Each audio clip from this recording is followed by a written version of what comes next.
Accountability is one of those things that can be considered as the first step to any kind of redemption. It can also be seen as something that can pave the way for healing to take place. However, where grief and loss is concerned, this may be just a difficult thing to come by. We tackle this issue today by looking at a conversation I had with a grieving mother. Mbali Mokoena joined me in studio earlier this week to take us through her journey of looking for answers. My name is Mbali Dhlamini, and this is The Red Couch. Imagine waking your 6-year-old up for school one morning. She is in high spirits and ready to take on a new day. You wave goodbye and send her on her way, not knowing that this will be the last time you see your little one alive.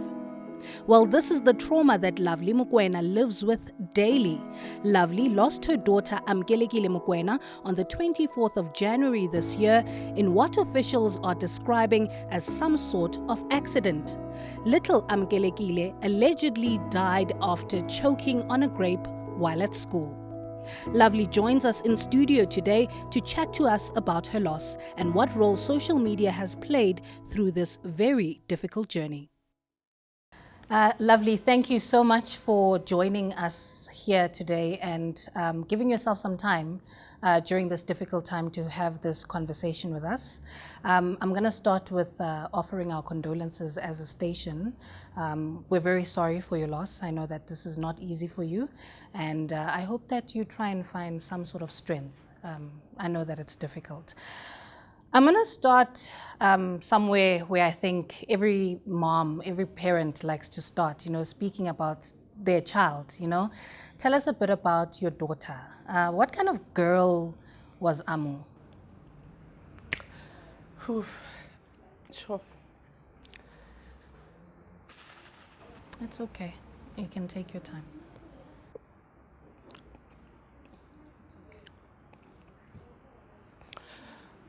So Amkelekile was a very beautiful girl. She was very bright. She loved people. She loved dancing. Yeah. She was a hugger. She was known for her hugs. Even if when she doesn't know you, she would come when you greet her, she would come running and jump so that you can just cuddle her. Give random hugs. Yes, she was known for that. So yeah, that was Amkelekile. That was her. That was her. A shining light, a little girl. Take me through what happened on the 24th of January. I know this is going to be a difficult conversation for you to have. It's what seems like an ordinary day. You wake your child up to go to school. Take me through what happened on that day from the morning. So in the morning, we woke up as normal. So I normally carry her because she was now heavy. She was 6. She was a big girl, tall like me, and the father, of course. So I woke her up and put her on my bed to go to the bathroom. And then from there, we were preparing for school, your lunch box and giving her a bath as usual. At 6 a.m., the transport was outside beeping. And then she was, bye, mommy, love you as normal. I will see you later. That was it. It was around about 9:58, almost to 10. I received a call from her father saying that the school had called him, saying that Amu is unconscious. They're rushing her to the hospital. So prior to this call, there was no other call from the school to say that she had been sick or anything like that? Okay.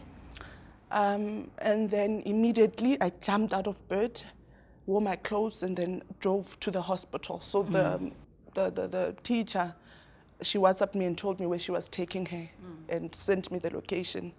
That's when then I drove. It's like 35 minutes to Bertha Gxowa hospital, because that was a nearby hospital to the school. Okay. When I got to the hospital, of course, by the reception, we asked that my child had been admitted. Yes. I'd like to see her. It was then that we taken to an office to say, no, you must sit here the doctor will come and talk to you soon. So no, this is the ward or this is the bed that the child is in, straight to The an office. office. Okay. Yes. And then as we were walking in, I saw there was police, and I saw the teacher. They went to one different room to where we were. Okay. As we were sitting there. At that time, I drove with Amukelekile's great-grandmother. Okay. And then we were sitting there. After some time, now you can see the situation, the vibes and everything. It was when the doctor came in. And when the doctor came in, she asked us various questions, like medical history, like was Amukele a sick child? Did he have sugar? Did he... multiple, some of them I can't recall. Of course, yes. And then I was like, no, I was shaking my head so hard to say, you're not talking, are you sure you're talking about my daughter? Like the questions you were asking. Yes, and why are you asking me these questions? Yeah. You see, so she's like, unfortunately, Amkelekile has passed on. And in this moment, Lovely, do they say what the issue may have been, or they just went from asking you questions and then saying, unfortunately, your daughter did not make it? Yes, so the doctor did say that when Amukelekile arrived, she had no pulse, she had no heartbeat. Yeah. So I don't think even maybe the doctor had to work on her, because I didn't even see a file or anything. Sure. Yeah, so hence I was like, okay, can I just see, probably there's a mistake. Maybe because there's a lot of kids in the school, probably maybe this is not my child. Before I cry, let me just go and see her. Yeah. And now even the doctor, the way she was looking at me, no, let's go and check. And then, when I got to the bed that she was sleeping on, it's okay. Take your time. by that ward, as the doctor was slowly removing the sheet, I could tell it was her with a beautiful and her beautiful eyebrows. Then that's when it was confirmed that indeed my daughter is no more. Sure. So eventually, then her daddy came also shocked when I told him that, because I could not tell him from the way Of as course, he was coming, because yes. he was at work, I was off. And then when the father was there, I passed him, and then, yeah. And then from there, we had a meeting because we wanted to know now. The teachers were still there and the principal to say, what happened? Like, even now it still feels like a movie, how it happened. And then there was a point in time that we went to the ward that they were in. It was 3 teachers, including Amkelekile's teacher. Yes. It was the principal, the police officers, 2 police officers, me and Amkelekile's father. So that's when the teacher relayed the story that Amu ate. After she ate, she vomited, and then they asked her, "Are you okay?" Mm-hmm. And she said she's okay. And then from there, maybe from where they were eating, now they moved to the classroom.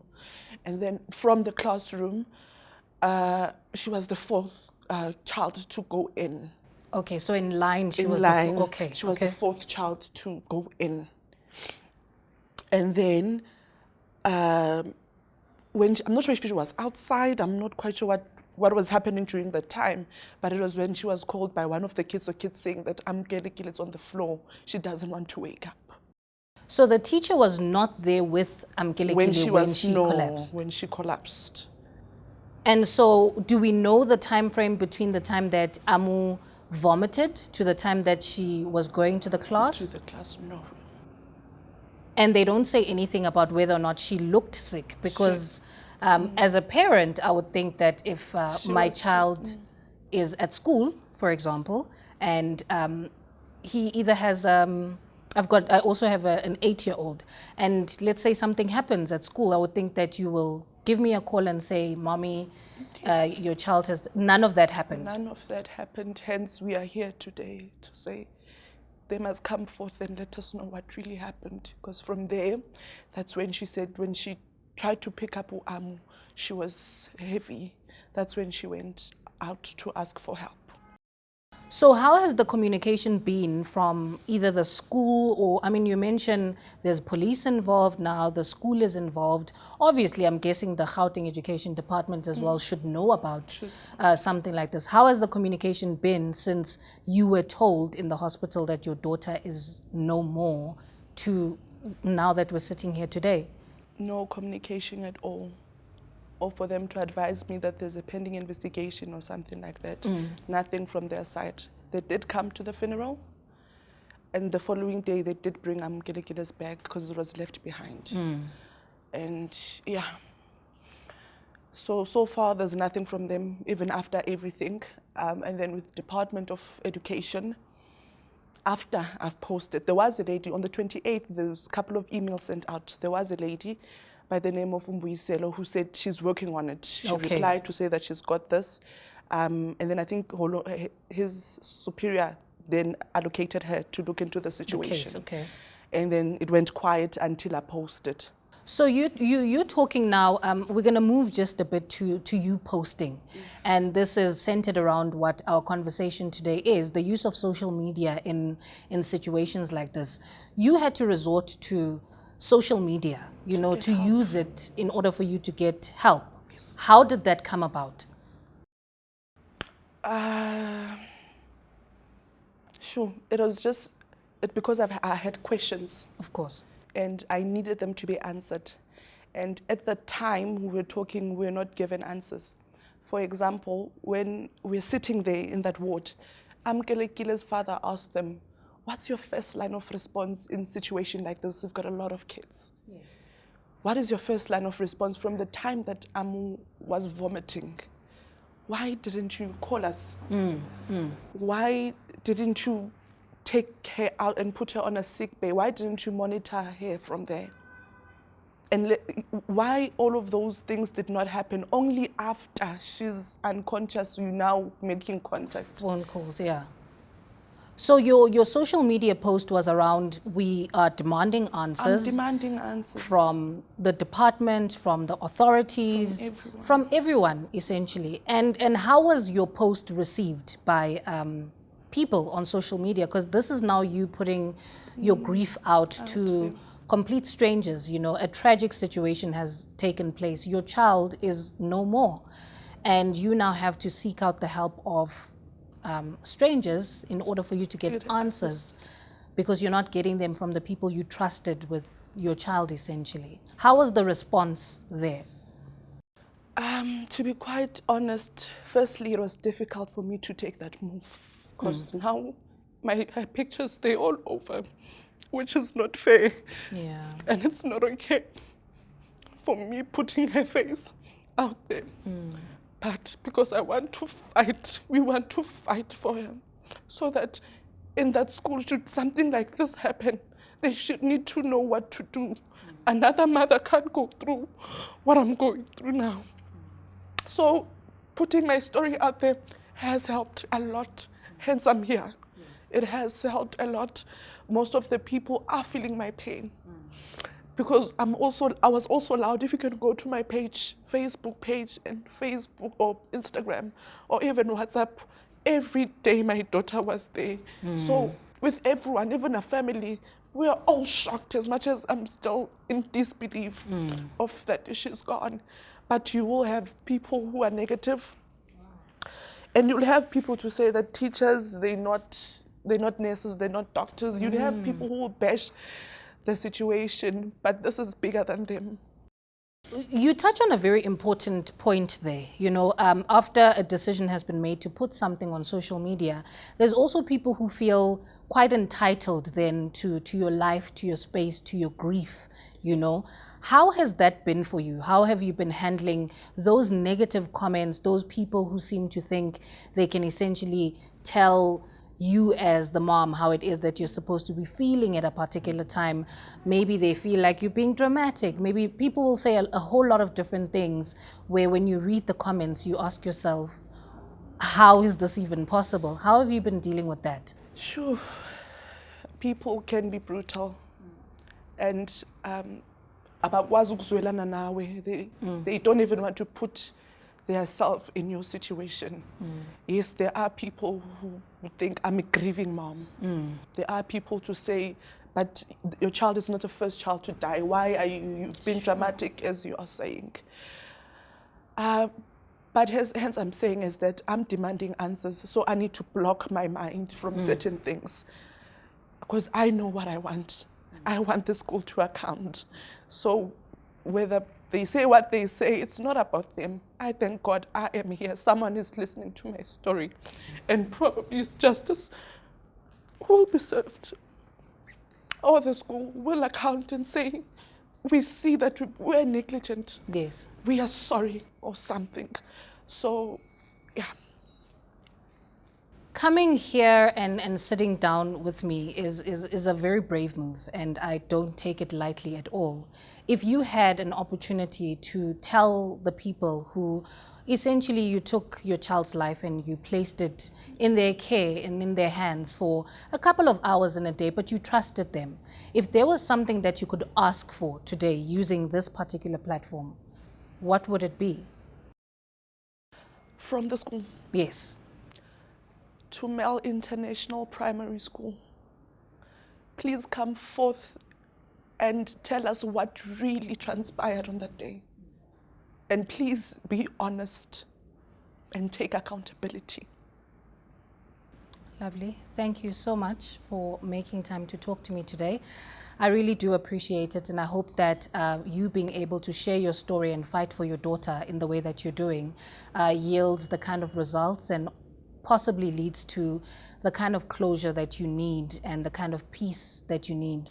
After watching that, I'm sure we can all agree that accountability is necessary in most situations.